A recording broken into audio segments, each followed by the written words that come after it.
The Ithorian princess sobbed uncontrollably, her tears mixing with blood and dirt on her face, as the human soldier cradled her in his arms after saving her life. Grus took another long swig of his drink, the alcohol burning his throat. The dimly lit Ithorian bar was nearly empty, most patrons having retired for the night. Only his colleague, Ziltheta, remained, listening with rapt attention. "I couldn't believe it," Grus said, shaking his head. "After the crash, I was sure the princess was doomed. Our ship broke apart in the atmosphere, wreckage everywhere. I had multiple shattered limbs, couldn't even stand. And Princess Elara, she was utterly terrified. Ran off into that jungle all alone. I was her security escort, but I failed her." Ziltheta leaned forward, his eyes wide. "What happened? How did you get back?" Grus closed his eyes, the memories still vivid. Night fell fast. That jungle was teeming with vicious predators and poisonous plants.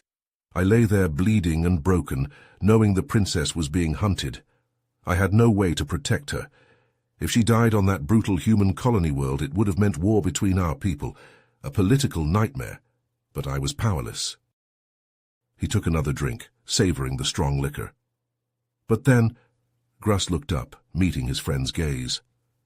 Then this human soldier appeared out of nowhere, a damn one-man army.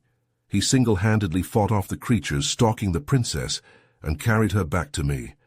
I've never seen anything like it, the way he butchered those beasts, the princess weeping in relief as he held her. I'll never forget it. Ziltheta exhaled slowly. Incredible. And the princess survived because of that human? Grus nodded solemnly. He saved her life, she. Marched right into that hellish jungle alone with no backup, and saved her when I couldn't. Those humans, they're something else. Grus grimaced, the sharp pain from his injuries making it hard to focus. I knew I needed to reach the emergency beacon in the wreckage. It was our only chance. He shifted in his seat, wincing. I started crawling towards it, dragging my broken body across the ground. Every movement was agony, but I couldn't give up, not with the princess out there. Ziltheta leaned closer, captivated. "What did you do?" I fought to stay conscious, she. The pain, the blood loss, it all threatened to pull me under. Grus shook his head. But just as I felt my strength giving out, when I thought all hope was lost, I heard it. Heard what? Engines in the distance. I looked up and saw a human dropship appear over the horizon. It came right for my position and touched down nearby. Grus took another swig of his drink. I watched as a squad of human soldiers disembarked, moving with incredible efficiency. They were led by their captain, a man named Nolan Grant. Ziltheta's eyes widened. "The humans came for you, even in the middle of nowhere?" Grus nodded. "I'll admit, my first reaction was fear. You know the stories about human military might. I thought they might see me as a threat, but—" He paused, a look of amazement crossing his face. Captain Grant took one look at my injuries and immediately started barking orders for his medic to help me. "They aided you just like that?" She sounded astonished. Without hesitation, the medic stabilized me while Grant knelt down and asked what happened. So I told him about the princess lost in the jungle. Grus swallowed hard. I thought he might think it was a trap. I was in no position to prove my story, but Grant, he just gave me this resolute nod and promised they'd find her. Ziltheta exhaled slowly. Incredible. No other species would do that for a stranger. He ordered his squad to establish a perimeter and guard me. Then, I swear to the gods, Grant just unholstered his sidearm, checked his ammo, and walked off into the pitch-black jungle. Alone. No backup. He was going to search for Elara himself. Grus could still picture the moment vividly, the human captain's retreating form vanishing into the dense foliage without a trace of fear. I just watched him go, watched until I couldn't see him anymore. I was stunned, speechless. The selflessness of it. A human putting himself in harm's way like that for us. He trailed off, lost in the memory. Ziltheta broke the momentary silence, his voice hushed with anticipation. What happened next, Grus? Did the human find the princess? Grus nodded and took another drink. Well, the humans worked quickly to secure the crash site. I was in bad shape, but their medic got to work on me right away, using all sorts of fancy medical tech I'd never seen before. They patched me up good as new in no time. He shuddered, the memories of that night still vivid. As they were treating me, I could hear these awful sounds coming from deep in the jungle, snarling, howling, like something out of a nightmare. I knew the princess was out there all alone with those things stalking her. It made my blood run cold just thinking about it. Grus glanced at the human soldiers standing guard. But those humans, they didn't even flinch. They just kept watch, calm as could be, like they dealt with this sort of thing all the time. Damn unflappable, the lot of them. He looked up at the night sky, remembering. It was getting late. The planet's twin moons were high up in the sky. I was starting to fear the worst. But then, out of nowhere, this bright flare lit up the jungle canopy in the distance. The human sergeant, a real grizzled-looking fellow, he just calmly lifted his comm and said, "Captain, we see your signal. Support is Oscar Mike, ETA 2 minutes. How copy?" I had no idea what any of that meant, but I could hear Grant's voice crackle over the radio.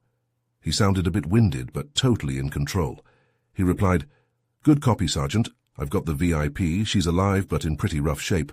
Requesting immediate medevac on my position. Over." Grus shook his head in amazement. Not 2 minutes later, Grant comes stomping out of the tree line and into the clearing. His uniform was all ripped up and covered in blood spatters, some red, some purple. And there in his arms, he was cradling Princess Alara, real gentle-like.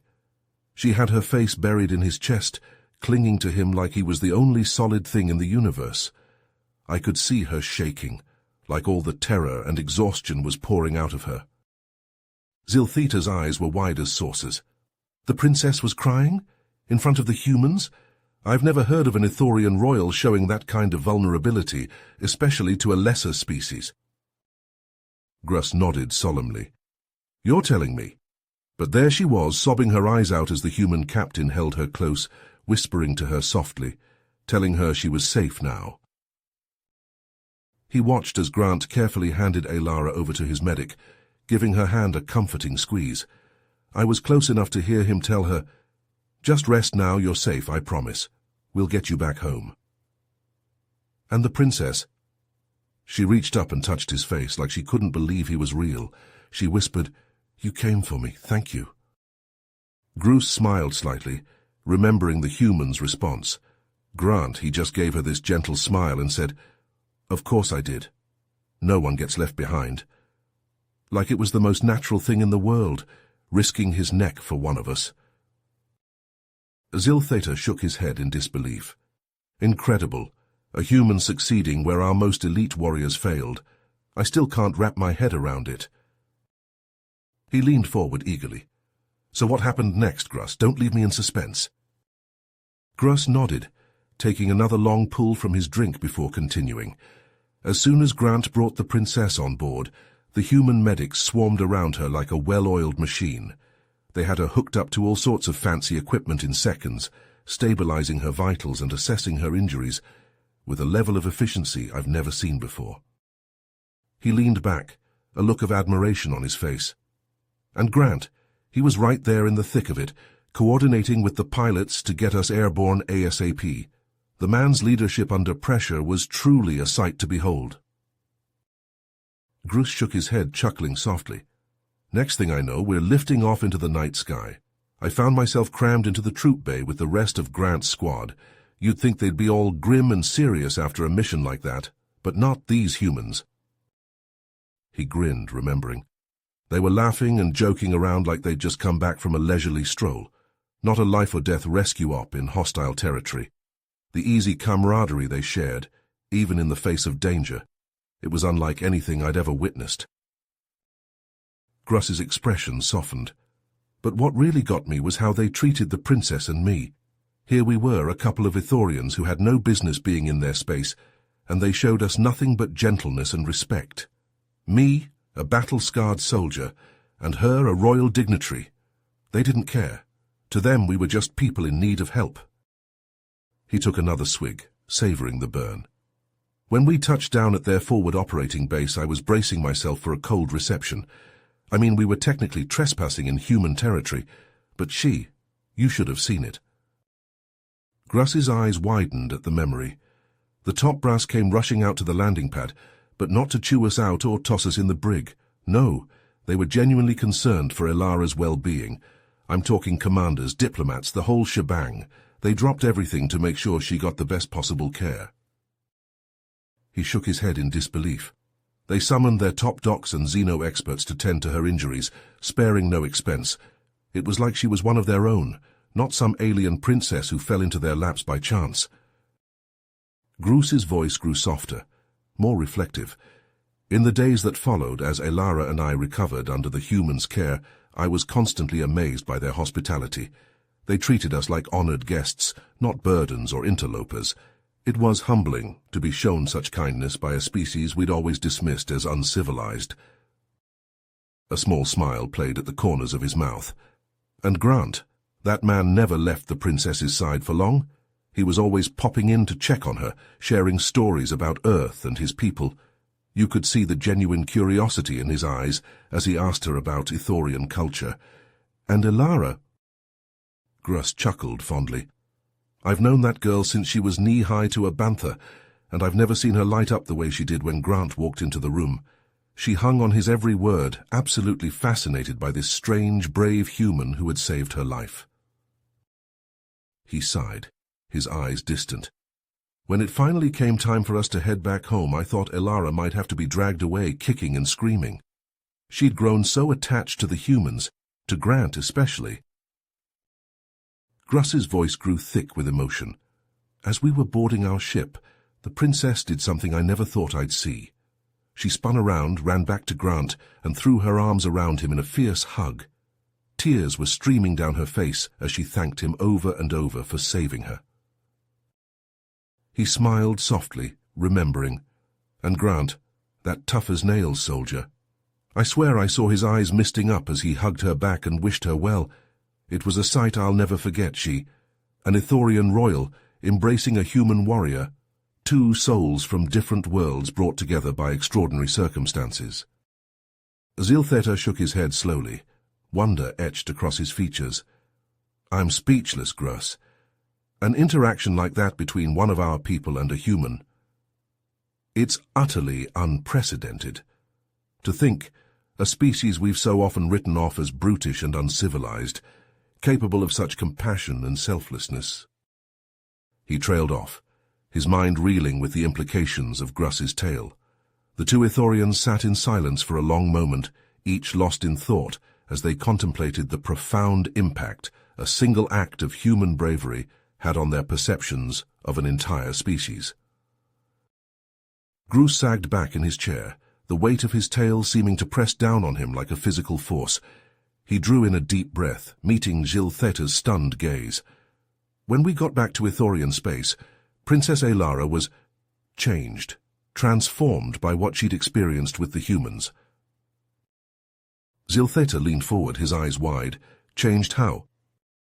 She became a firebrand, started speaking out at every opportunity about the need to establish closer ties with humanity.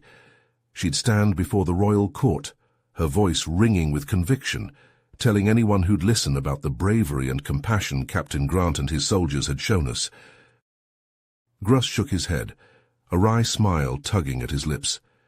You should have seen her, this quiet, reserved princess we'd always known, suddenly ablaze with passion and purpose. She spoke of the humans with such reverence, such awe, urged our people to reconsider everything we thought we knew about them. And the court, how did they react? Ziltheta asked, his voice hushed. Gruss's smile faded, replaced by a bitter frown.